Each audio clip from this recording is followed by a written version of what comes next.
Good morning and welcome to Japan Expert Insights. Today is June 10th and we're talking with Evan Burkosky, Japan Country Manager at Dynamic Yield and a digital transformation expert.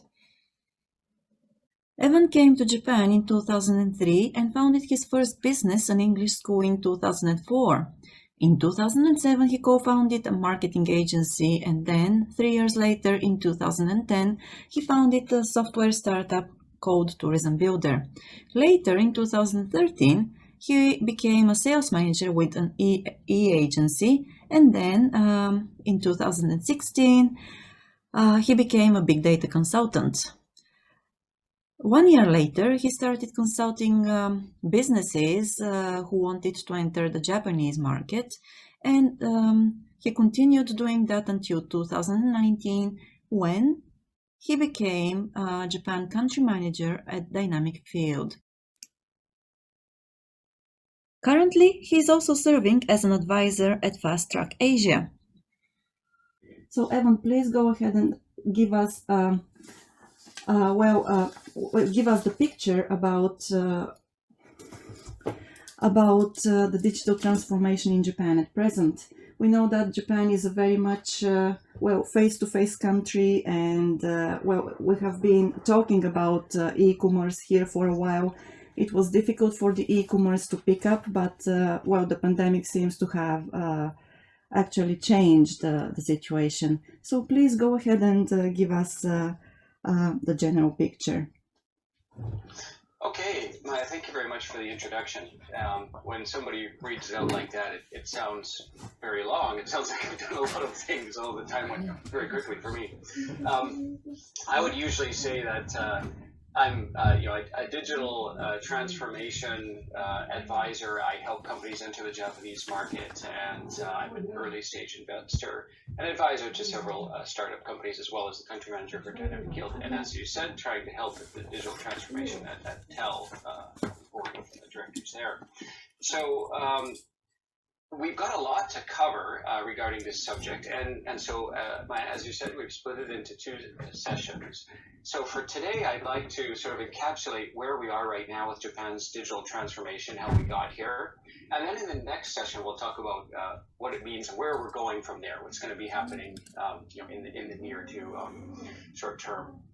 In regards to the things that are happening right now. But of course, the topic right now, everybody is talking about, is the pandemic and how this has accelerated digital transformation. In some sectors like e-commerce, globally, we've seen an acceleration in adoption of e-commerce, essentially what we would have expected over the next 10 years encapsulated into a single year's worth of growth. We're seeing some of that reflected in Japan as well, where some of the technology that reflects e-commerce, like Shopify, for example, saw a year-over-year spike of 350% at the peak holiday season last year. So we mentioned e-commerce, which, of course, it's right there in the name. Commerce is business. It largely represents the digital transformation, but it's just one aspect of it. So I'd like to take a macro view for a moment, zoom out, and just talk about what is going on in terms of digital transformation in Japan right now, and what is digital transformation. So, first of all, in layperson's terms, digital transformation, the actual effect that we can see on the street right now is things like improvement over work processes, document handling, payments, the ability to go into the city office and maybe not have to spend the entire day there and go to 4 different branches in order to accomplish your task. The ability to go into the supermarket or the convenience store and pay with your mobile phone very conveniently. Just general improvements in the overall efficiency of our daily life. So why is this important? I think a lot of people, certainly looking at Japan from overseas, think of Japan as a highly advanced, very technical nation.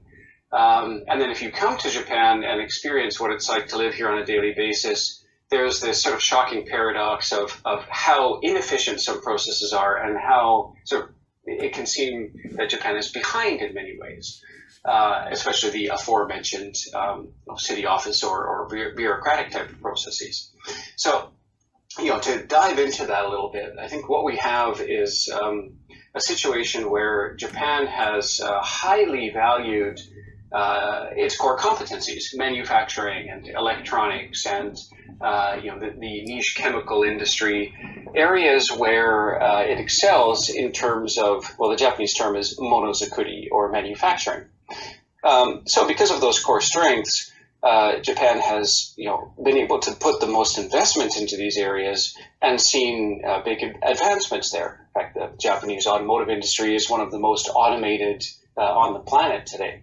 The same for electronics, although we don't tend to see made in Japan on the box anymore. Made in Japan is deep inside the box, whether it's your smartphone or your computer or any manufacturing process. But if we look at the overall Japanese economy, that manufacturing sector, although it tends to carry the overall economy, it actually represents a very small percentage of the workforce. If we look at large manufacturing companies, the Japan Inc. that we're all familiar with, Sony and Panasonic and so on, that's only actually 30% contribution to the overall, or rather 30% of the overall business structure in Japan. Out of all corporations in Japan, 70% are actually small and medium-sized enterprises. So when it comes to digital transformation, the area that Japan has already excelled is in these automation, application of robotics, and even application of AI. And moving forward, I think we'll talk about this more in the next session, but we're going to see the term AI more and more replacing the old term of IT, information technology, which was a broadly applied term that sort of encompassed everything within the digital sphere. I think we're moving towards AI because AI is going to be where we're moving forward from now. Like take X and add AI to it. But that's already been done in the manufacturing sector. So we have very efficient processes there. What we experience in daily life where it feels that Japan is kind of behind is actually in the services sector. And that's the vast majority of people working in Japan. It's the people that we interact with on a daily basis, whether it's at the convenience store or in accommodation. And of course, the even larger representation of the service sector is in areas like finance or insurance, areas where Japan actually leads the world in terms of the size of the market. Largest personal insurance market on the planet, for example. However, those are the most, if we look at the per hour productivity, it's actually the area where Japan is least productive. So if we just take a look at the numbers for a moment, Japan is the world's third largest economy, but it actually ranks only 27th in the world in digital competitiveness, 22nd in digital talent, 17th in startup ecosystems, and only 56th in business agility, which essentially means how well a country has adopted information technology.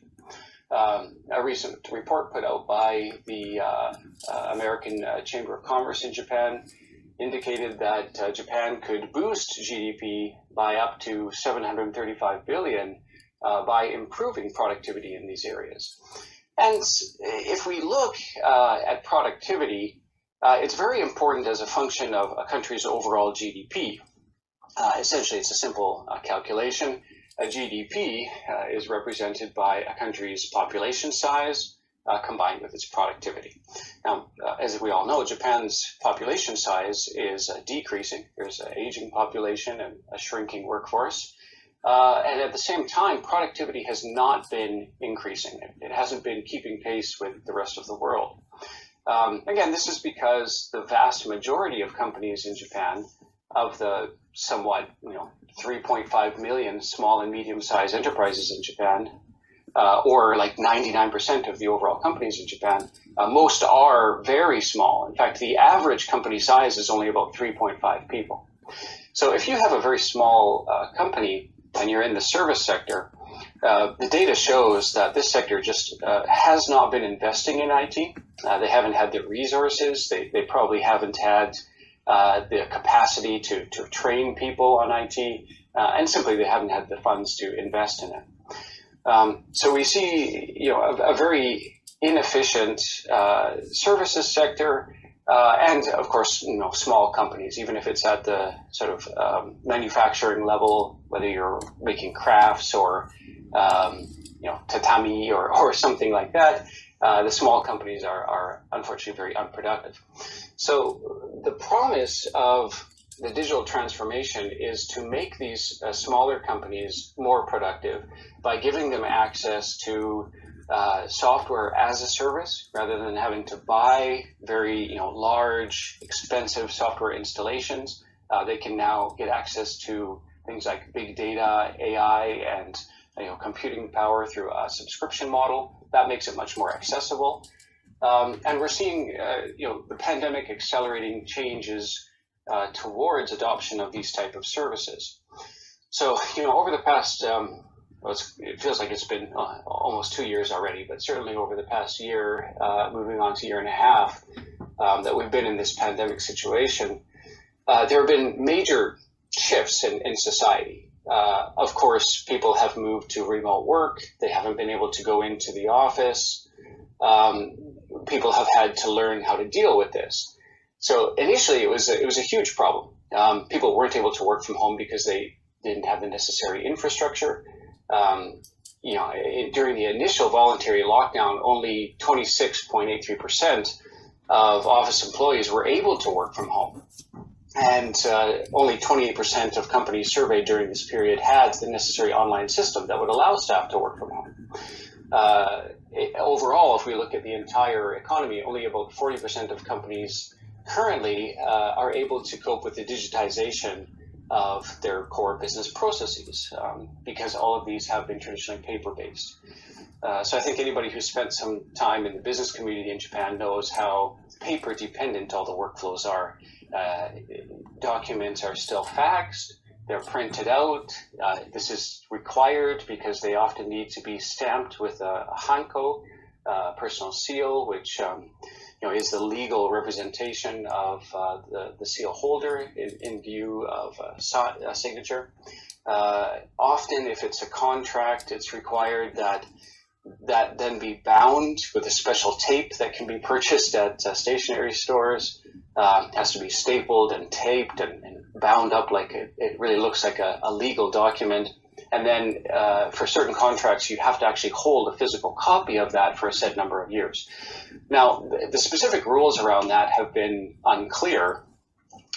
So most companies in Japan have erred in favor of retaining these paper-based processes, printing everything out and keeping records, partly because of tradition and partly because of sort of unclear regulations. This is something that I've been working with for almost 20 years in Japan. I should say I've been fighting with this. 15 years ago, when I was selling software services, I would call up a client and they'd say, okay, we're ready to purchase your service. Please mail us the contract. And so I would email them the contract and say, okay, just put your digital signature here. In Adobe, you can scan your signature and put it in here. And they'd call back and say, oh, well, we can't use a digital signature, so we're going to mail you the contract. Please, stamp it and then send us back the copy. So I have been sort of fighting this fight of trying to move from these inefficient paper-based processes where you're faxing things out and mailing them via post back and forth for more than 15 years now. We're finally seeing a change. The pandemic has changed this partly because it was internal pressure. The populace realized that, well, we can't actually work from home if we need to physically go into the office to print things out, stamp them, and then fax them here and there. And there's been a lot of pressure because the pandemic has shed a light on core processes that not just business, but the government needs to engage in, which have been slowed down by this need for paper. So, for example, until May of last year, there was a legal requirement that doctors complete all paperwork on new COVID-19 cases and then fax them into public health centers. There was a large debacle when subsidies, the government paid out subsidies to businesses, small businesses affected by the pandemic. There was about the equivalent of about a US $1,000 payments that was sent out. It took 3 months to process that because of the amount of paperwork that had to be done in order to identify the business owners, and then for the regional municipal governments to process these subsidies and then get them the money. So that, and then there's been, there was a lot of internal pressure about improving these processes. And then there's been a lot of external pressure now because of Japan's perceived slow vaccine rollout, some poor communication about why it's taken so long, a lot of misunderstanding about why it's taken so long, and now this impacting the Olympics, creating gaiatsu, or foreign pressure. And as longtime residents of Japan will know, for things to change in Japan internally, it takes a lot of small items sort of adding up together until there's the sufficient, sort of internal pressure for change, or it takes external pressure. There are a lot of examples of this, but when Japan feels that it's been sort of embarrassed on the international stage, this can often be the tipping point for necessary change to happen. So this is the point we're at right now. The populace of Japan has realized that Japan is actually slow when it comes to things in the digital sphere, whether it's business processes or government processes. And most people in Japan weren't really aware of this. Japan, of course, is very slow to change. If something is working, it's like the old saying, if it ain't broke, don't try to fix it. Japan really trusts its traditions. If something doesn't appear to require change, people will hold on to it. So things like, the Hanko system and faxing documents and that sort of thing have been treasured part of the business process that led to Japan's success for the past, certainly leading up to the bubble period. But now there is awareness that, this isn't how other countries are doing it. Vaccine rollouts in other countries have happened much faster. Japan is looking at other countries and seeing that their populace has more efficient and speedy handling of these sort of things, and is creating awareness for the first time that a change must happen. So this brings us to the change that's actually happening at a sort of top-down level or at the governmental level. And this is interesting because Japan's government has tried for almost 20 years now to enact new digital policies. There have been various starts and stops when it comes to digital transformation. But we're finally seeing the massive and necessary change that's just happened last month. Finally, the necessary legislature was passed for the creation of a digital agency, a digital transformation agency, the Digital Cho, the assignment of digital Minister Hirai, is now overseeing this initiative. And I think it's important to understand exactly what this initiative is and what it represents. So I'm going to take a moment to dive into what the digital agency is doing. But Maya, I haven't heard anything from you for a while, so I want to make sure that you can still hear me okay. Yes. Are we still connected? We are connected, yes. Thank you very much. So please continue with what you want to talk about the digital agency, and after that we can open the floor for questions. So okay, sounds good. Thank so you. It seems that the audience was listening with rapt attention rather than being so bored that they fell asleep. Right. Okay. Very good. All right, so the digital agency, essentially what it has been created for is to oversee what we can broadly categorize as trust services. So trust services essentially are the necessary legislature, the necessary framework to provide quality, authenticated, secure data. Now we're going to see this essentially borne out in six main sort of pillars. The first is going to be e-signatures at the personal level. So rather than your personal Hanko, your personal seal, there will be a digital version of that. The second is in timestamps. So the core protocols for understanding when documents were created and then when changes happened at what times to make sure that is for authenticating the validity of documents. So, because if you look at timestamps and when they're altered, you can determine whether a document was hacked or edited in some way. And then e-seals, this is sort of the corporate version of the Hanko. This will be the ability to sign or stamp digitally more important contracts like employment contracts, purchase agreements, and so on. I am speculating here, but I think that it will also see the implementation of a digital version of the inshi, which is a stamp that you purchase at the post office. It comes in 3,000, 5,000 yen increments that you put on formal documents. Anything over a certain size when it comes to a purchase order, for example, a certain financial level, requires one of these inshi. That is essentially a form of corporate tax. It's like a contract tax that the government applies. I think we'll see tied to the e-seals a payment method for these inshi as well. The fourth is website certification, so authentication of the validity of websites and their ownership. Sensor authentication, so this is related to edge computing, the Internet of Things, the ability for sensors to authenticate whether a device that's trying to communicate with them is the correct one or not. And then e-delivery.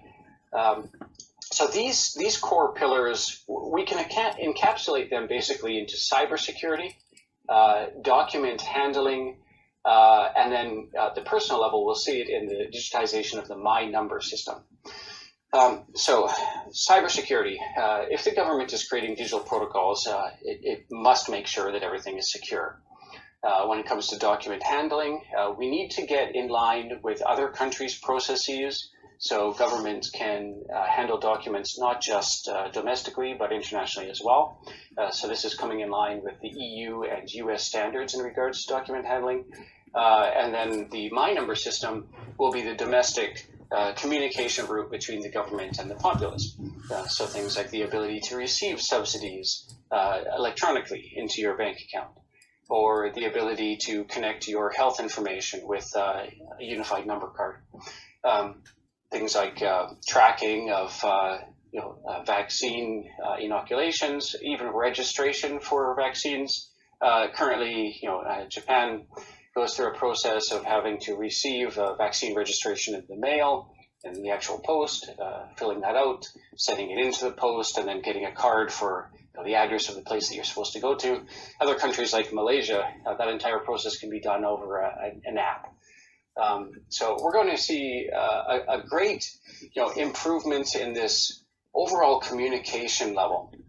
Now, what that's actually going to do, or what we're seeing happen already, I'll save again the future conversation for our next session. But what we're seeing right now is that this is allowing Japan to be much more efficient in its day-to-day business and bureaucratic processes. This is going to lead to an improvement in productivity for the services sector, and it will allow Japan to be more productive, keep up its productivity in the face of a declining population, thereby maintaining its current level of GDP. This is essential, and I want to take just a moment to shine a spotlight on why this is important to Japan, because there is a bit of a social phenomenon that's going on right now. I think anybody who's lived in Japan for long enough can get a sense of how sort of tired Japan is in many ways. I think everybody who worked through the bubble period and then the ensuing, that sort of lost decades of decline or stagnation just has this sort of sense of how people are tired. People probably worked too hard. There was a real push towards consumerism in the 80s and 90s, and I think there's a bit of a backlash against that. I've spoken to a lot of people who sort of say, well, yes, maybe the population is declining and GDP will decline, but that's okay. Japan is sort of a small country. Young people these days are looking more inwardly. Japan is sort of happy to shrink back from its position on the world stage and look a little bit more inwardly and maybe focus on business that's a little bit more sustainable, in balance with nature, and more in balance with the national soul of a country of craftspeople and farmers. So there's that sort of small country mindset trend, which I think in many ways is admirable, and if it can be managed well, we can kind of have this decline from a large population and second or third in the world GDP to sort of a bit of a smaller position on the world stage if it's managed carefully and if it doesn't tear the social fabric too much.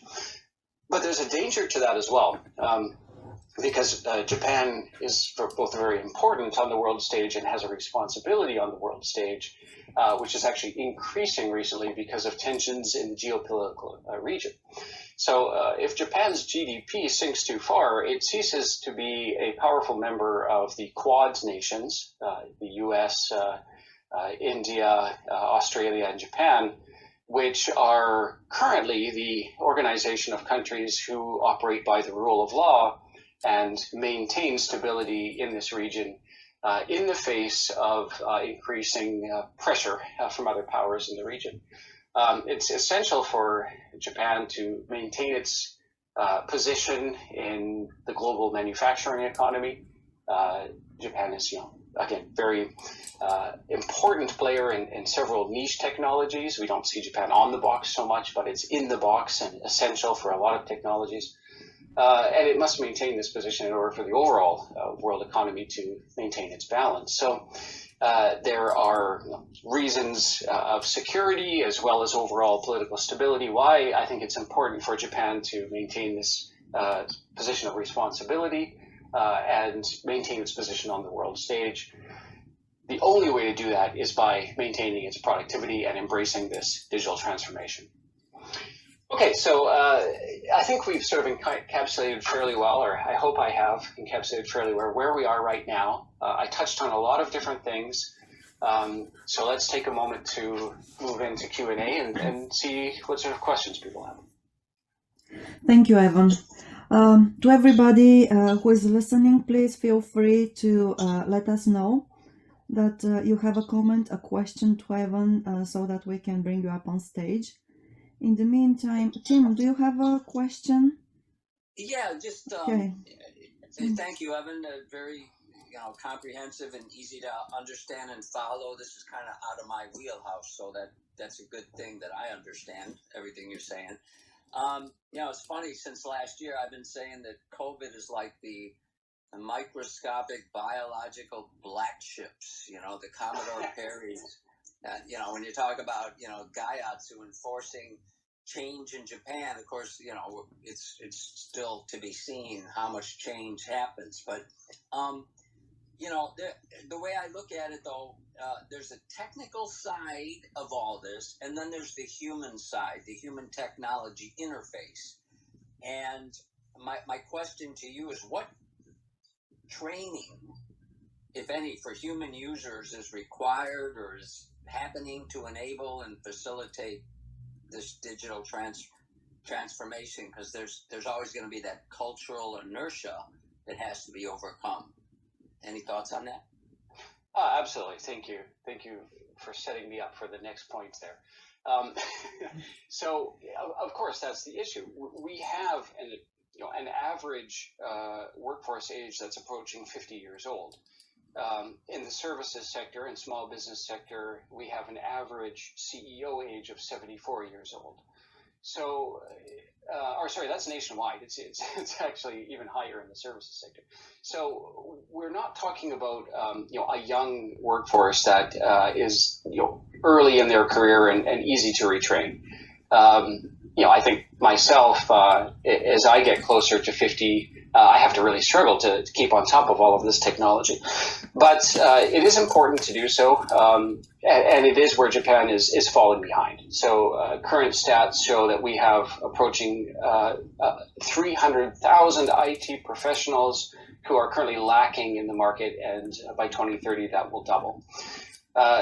So how do small companies be more IT savvy? How do they adopt these new technologies? How do they apply them to their daily lives?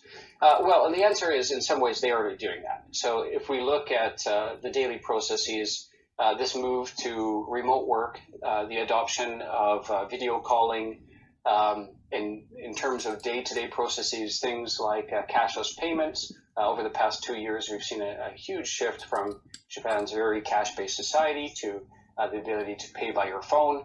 I have, anecdotally, I have recently forgotten my wallet at home and gone through my entire day where I commuted into my office, went out for restaurants, purchased things, and made it all the way back home completely on my mobile phone, paying everything through the Suica app. So we've reached this point where cashless payments is in daily practice. We have very close to 100% adoption of smartphones throughout the Japanese populace. So everybody has access to this technology in their pocket. And if we look at the companies that are doing well, or sort of the darlings of the startup world right now, almost every single one of them has something to do with enabling these small and medium-sized businesses to operate more efficiently. Just looking at the mother's market right now, the most successful companies are Free, which is accounting software, subscription-based software as a service, or SaaS for SMEs. Rakus, which is similar. AI Inside, which is applying AI to a wide variety of business processes. We've got Money Forwards, Bango4.com, and then Sansan. All of these companies do something to either automate, apply AI, or improve the processes of daily business without requiring the users to learn how to code or learn how to program. They just have to be savvy enough to use a fairly simple online interface, and they can improve their daily business processes. So that's where we are right now. Things are already changing. Things are already getting more efficient, and I think we'll see the continued acceleration of this. Thank you. Thank you.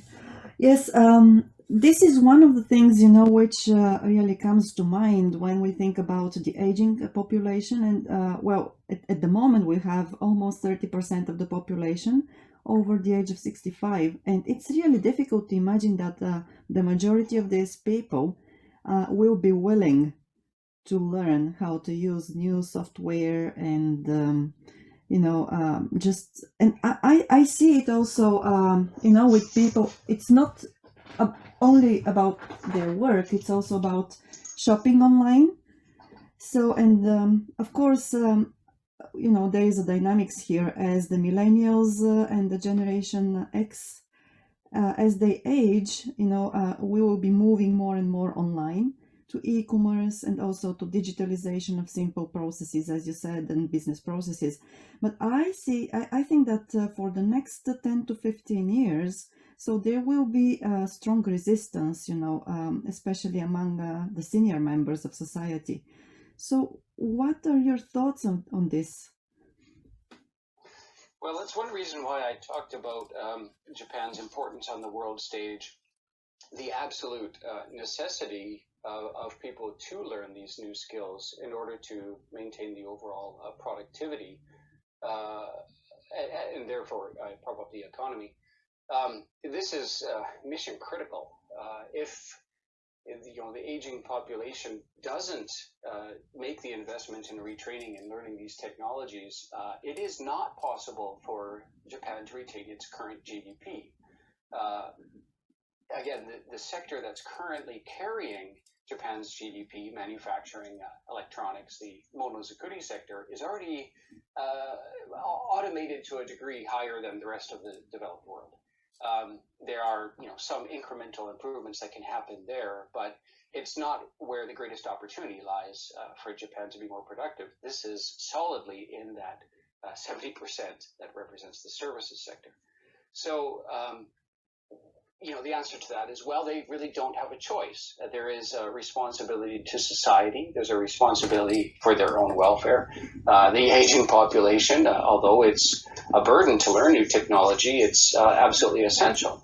So how does one do that? Well, when it comes to learning the basic interfaces to use this technology, I would say that it's getting easier all the time. Japan, unfortunately, hasn't put a large priority on HMI, or the human-machine interface, until now. There are cultural reasons for that. The machine-to-machine interfaces in Japan are excellent, but the levels of UX, user experience, awareness, and the UIs that are generated in Japan are not that user-friendly. So there's a little bit of a steeper learning curve. I would say that whether it's simply applying for a bank mortgage, something I did recently, or checking out on a Japanese marketplace, e-commerce marketplace, there are more barriers. There's more friction than you would experience in other countries. There are more forms. There are more sort of hoops to jump through. There are UI elements that are hard to understand, but it is improving. So I would say that although there's some friction about adopting digital services, we already see that the aging population, even the senior population, is adopting this. We do see that people are now able to shop online, and more people are using, the lowest friction levels of these human-machine interfaces, like chatbots, for example, or email contact forms, or toiwase forms. Adoption of those is increasing.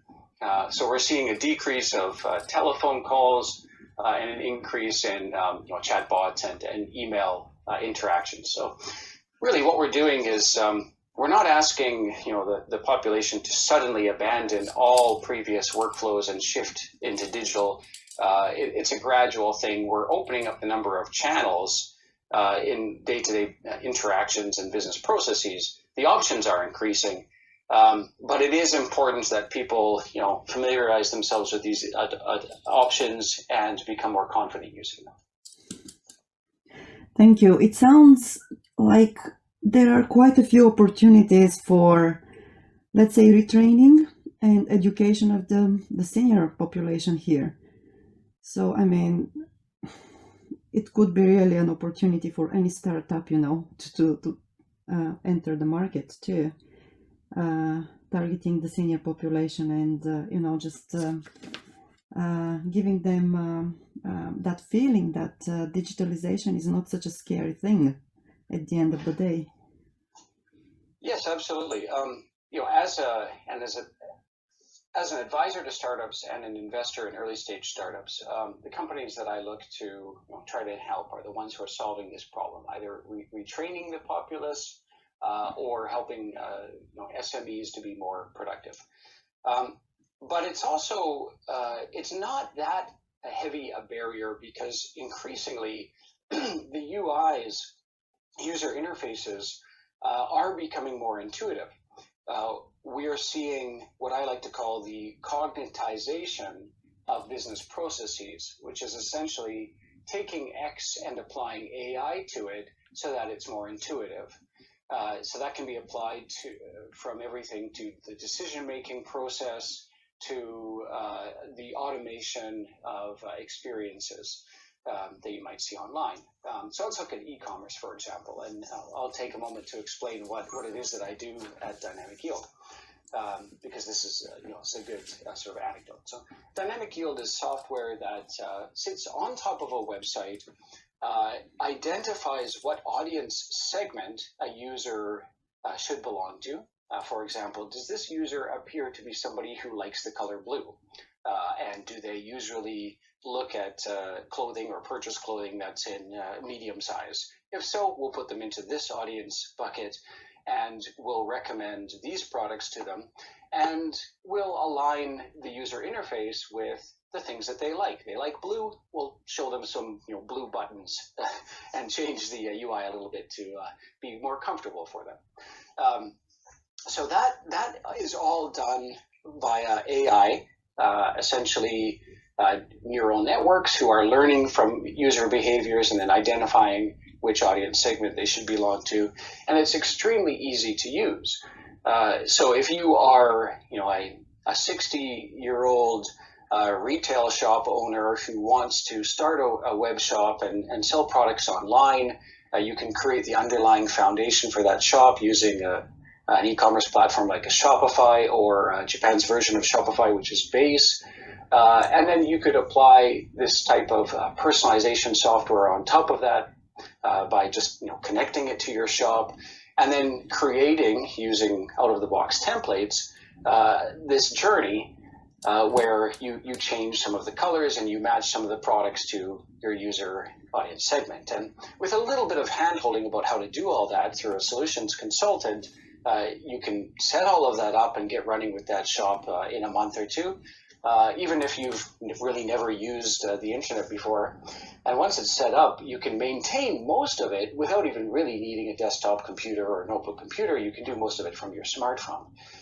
So the AI application of the underlying algorithms that make these experiences better, that take care of a lot of the decision making and the underlying connection of data, this is increasingly getting easier to use. So the barrier is decreasing, if anything, to entering the digital world. Thank you. Tomoko, thank you very much for coming up. Good morning. Good morning. Last year, I've done a couple of marketing research for cloud services in Japan. So I have slightly different view or opinions about what Evan said, actually. And also, I see some difference of the obstacles Japanese people are having right now. But anyway, my question is actually, what will be the incentive for not technology savvy senior people to adopt the IT or technology? Because without having the incentive for them, it's unlikely them to adopt the technology, because I think the area where the Happa business is really doing well, the senior people are very technology savvy nowadays, because they are doing their marketing research through internet, and they are really using PC actually, because they had the incentive to use it. But thinking about the ordinary people on the street, I'm not really quite sure what will be the incentive for them. What do you think about incentive for them to adopt the new technology? Thank you, Tomoko.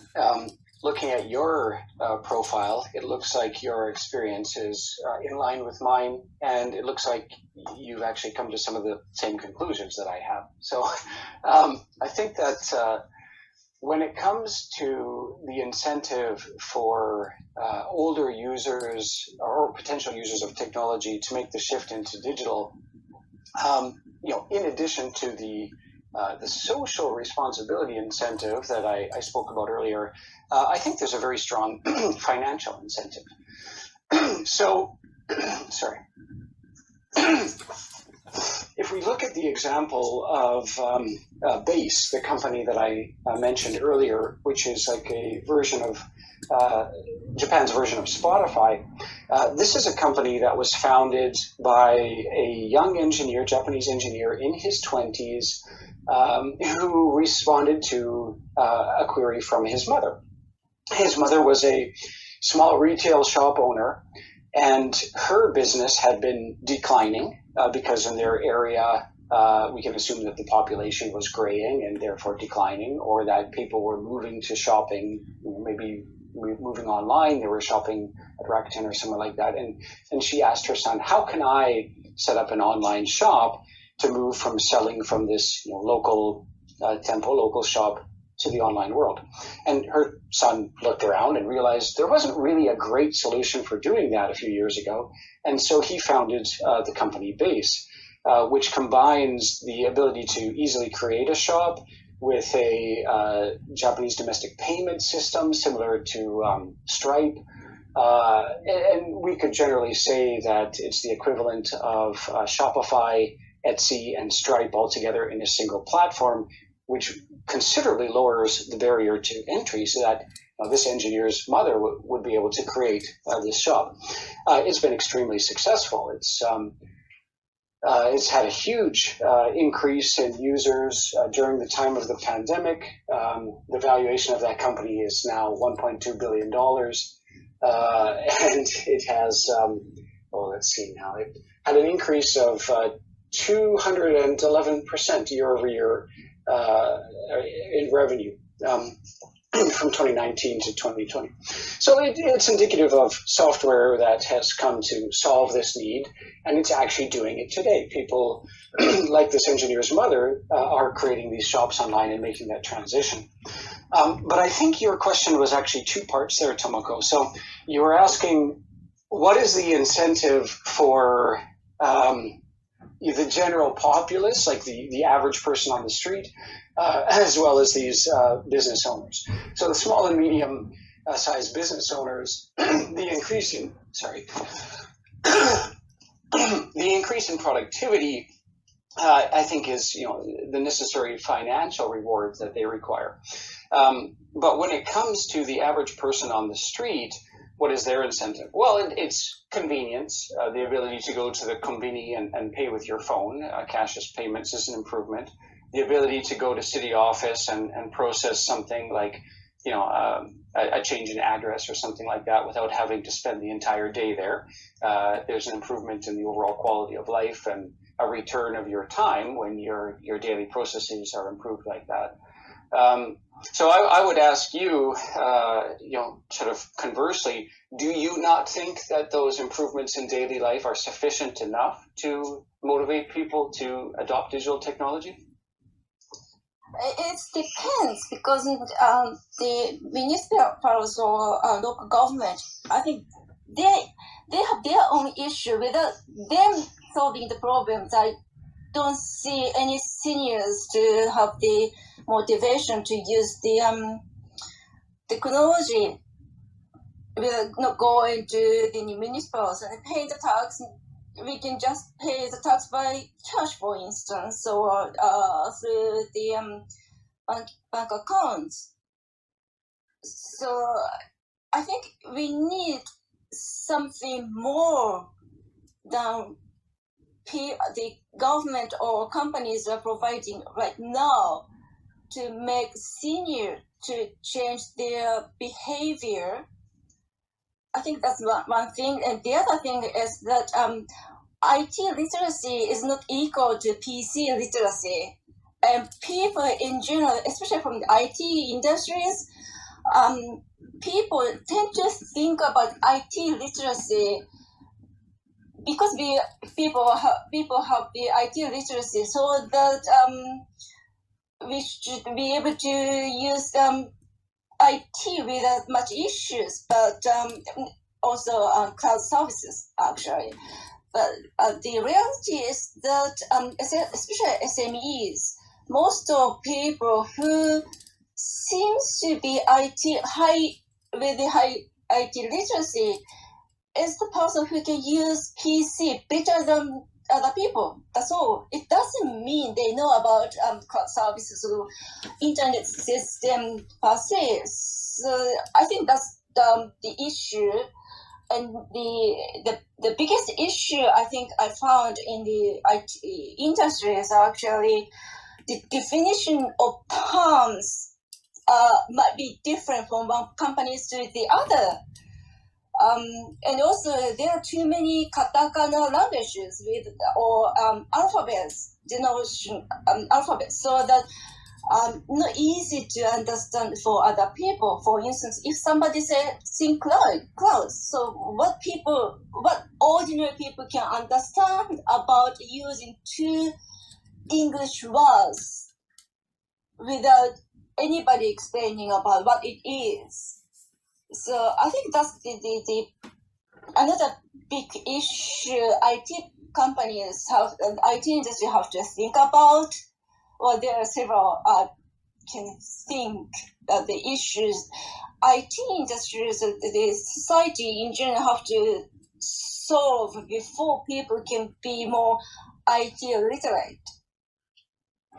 Okay, let's recap your points. So I think the first one was that there isn't enough incentive for the average user, the average person on the street, to adopt digital technology. The second was that the adoption of digital technology equates to IT literacy and computer literacy. And then the third was it's difficult for Japanese engineers to adopt IT or become IT literate because of some of the language barriers, the difference between Japanese character sets and English, for example, and the fact that the underlying essentially IT languages are mostly written in English. Are those your 3 points? Is that correct?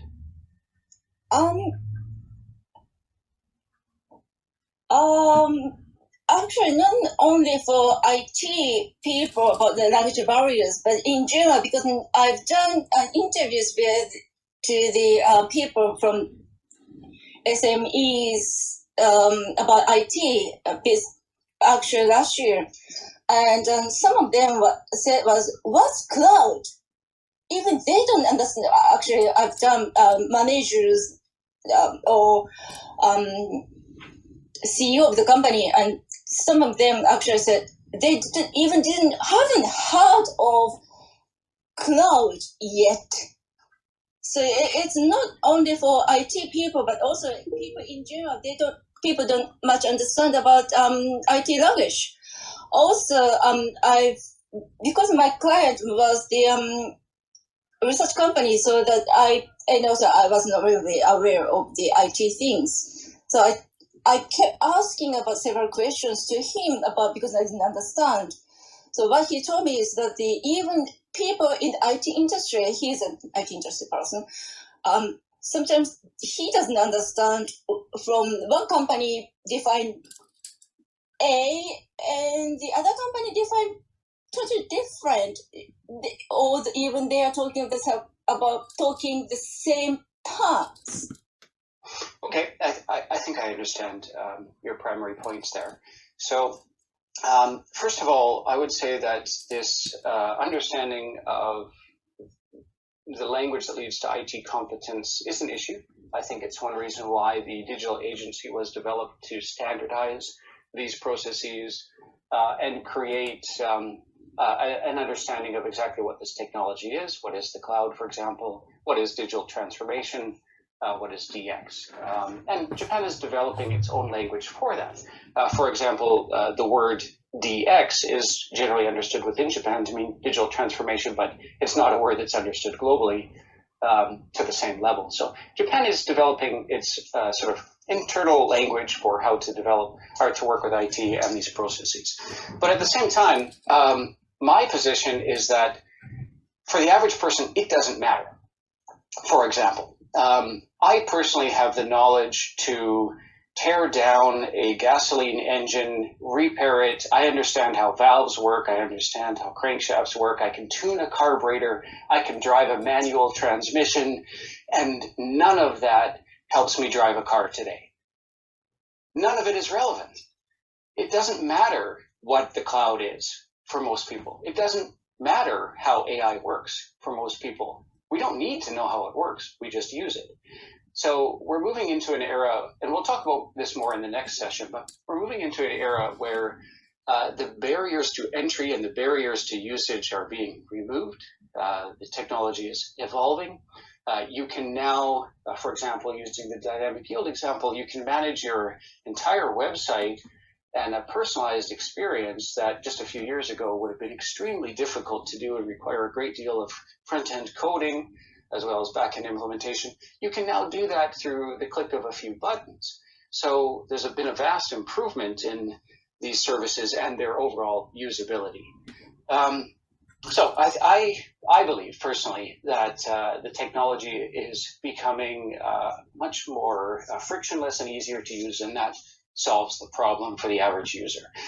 We still need engineers, and Japan again has a lack today, right now, of about 300,000 IT professionals. That gap cannot easily be filled by retraining or by even immigration, bringing more engineers into the country. That gap can only be filled, again, something we'll talk about in the next session, but through the application of AI to many of these processes and allowing for automation to assist us more. It's more engineers working together with this great tool that is AI to make these processes more efficient when they're building the systems. But the end user doesn't need to know how it all works. They just have to find it user-friendly. Now, to your other point about adoption of these services, it's a recognized issue. So I'm going to read a couple of quotes from a great article that you can find on Rakuten's website, where the CEO of Rakuten, Mikitani-san, sat down with the digital minister, Hirai-san, and they talked about the goals for the digital agency. So here's a quote from Hirai. So the lead up to this is there's a common criticism that Japanese bureaucracy and its attachment to paper and hanko and fax machines make what should be simple tasks like verifying one's identity at the bank a very difficult task where you have to go to numerous government offices around the city just to accomplish that. So what should be a very simple process can be a half a day long task. So here's the quote from Hirai. He says, Japanese administrative processes can be incredibly complicated, but people here are used to the inconvenience. They're numb to it. Unless they experience how easy these things can be overseas, they will always be resigned to how complicated it is in Japan. So what's changing is that the global pandemic has shone a spotlight on the inefficiencies of Japan's paper-based bureaucracy because other countries have been able to respond to this crisis much more efficiently than Japan has. So here's another part of Hirai's quote. He continues on to say that people thought that Japan was doing its best with digitalization and new technology. But when the virus forced us to look at our own society, it was obvious that neither the public nor the private sectors had the capability to deal with it effectively. It was only this year that it became obvious to people in Japan that our country was so far behind on digitization. So I think that the pandemic is this necessary change agent that's come. It's forcing the realization that actually Japan is behind. And that's a bit of a blow to Japan's pride. Japan likes to think of it as being very advanced. But it is behind. It is changing. It's necessary to change. And in our next session, we're going to talk about how that's happening and how it's going to continue into the future. Okay, thank you for that. And Steve, we've got you here. Thank you for coming up. Hi. Yeah, this has been a really great discussion. I've been really interested in it, particularly because I've been working a bit with the solar sector lately. And, this is, I think, a very difficult question that personally I don't think we have really found a great answer for. So I'm really kind of interested in your opinion, particularly on the effects of the public sector. I know that there's been a lot of great work that's been done in the private sector in order to improve usability and improve things. But with this sector, with this group of people, we've come to refer to them as digital refugees. And this is a psychological thing because they were transplanted into this new environment against their will. They had no option. Their old environment was removed and they were placed into this new environment where now they need to use web pages, they need to use email, they need to carry smartphones, all things that they did not need to do to be successful in their lives. And now they're not being told, well, they're being told it's better so you should do it, but they've lived perfectly well without this for most of their lives, and they're not really being given a choice as to whether or not to adopt it. And it's better so you have to do it this way because we're all doing it this way. Psychologically, I think that this has a deep impact on this group. And while you could say that this is a self-solving problem, I think that's why this is really up to the public sector to come up with a strategy to deal with it. While the private sector is doing great things to make UX better, to improve the quality of the experience, to make it more attractive, to make it easier to use, again, we're taking the choice away from people as to whether or not they can opt into this system or not. So I'm curious, do you feel that the public sector is meeting their obligations? Do you think that they're rising to this? Do you think that this is something that is even achievable? Or do you think that we just grit our teeth, a bunch of people suffer, and then eventually they'll be gone? A great question, Steve. Thank you. I like the term digital refugee. It's the first time I've heard it, but I think it's apt. I think if we also look at the numbers, refugees, and I'll combine them with immigrants, are what have led to America being the world's #1 economy, because these are the people who are forced to innovate and do so very aggressively. If we look at the lens of history, that may be a false equivalency, but it's a great setup to what we're going to talk about in the next session, which is moving forward, what's going to happen. I think we're coming up on time, and this might be a good jumping off point for a bit of a cliffhanger, and I'll answer Steve's question in the next session. What do you think? Yes, thank you. So, yes, we're beyond 3 minutes beyond 9 o'clock, so it's time to close the room. And Steve, thank you very much for the question. Tomoko, thank you very much for your comments and the questions as well. So we're going to have this next session on July 1st. With Evan. So at that point, we're going to talk about what is to come and what is the future of digital transformation and the opportunities about it. Well, here in Japan, and well, I also have a few questions to Evan, but I'm going to ask them next time. So I believe that we can discuss them at that point, from the beginning. So thank you very much again, everybody, and thank you for cutting the discussion short. But it's a weekday, and we have to run, to other tasks and jobs. Evan, thank you very much for the insights. It has been a great opportunity to hear what is going on in terms of digital transformation in Japan. So to everybody who is listening, once again, this conversation is recorded. It will be uploaded on Japan Expert Insights.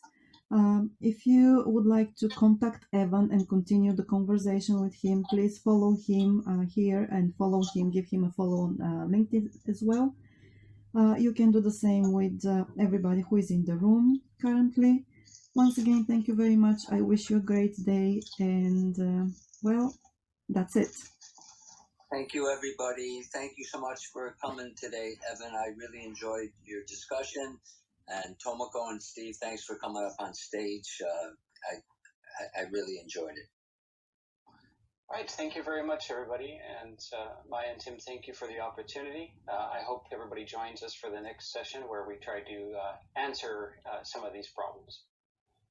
Definitely. Thank you. Thank you very much. Thank you.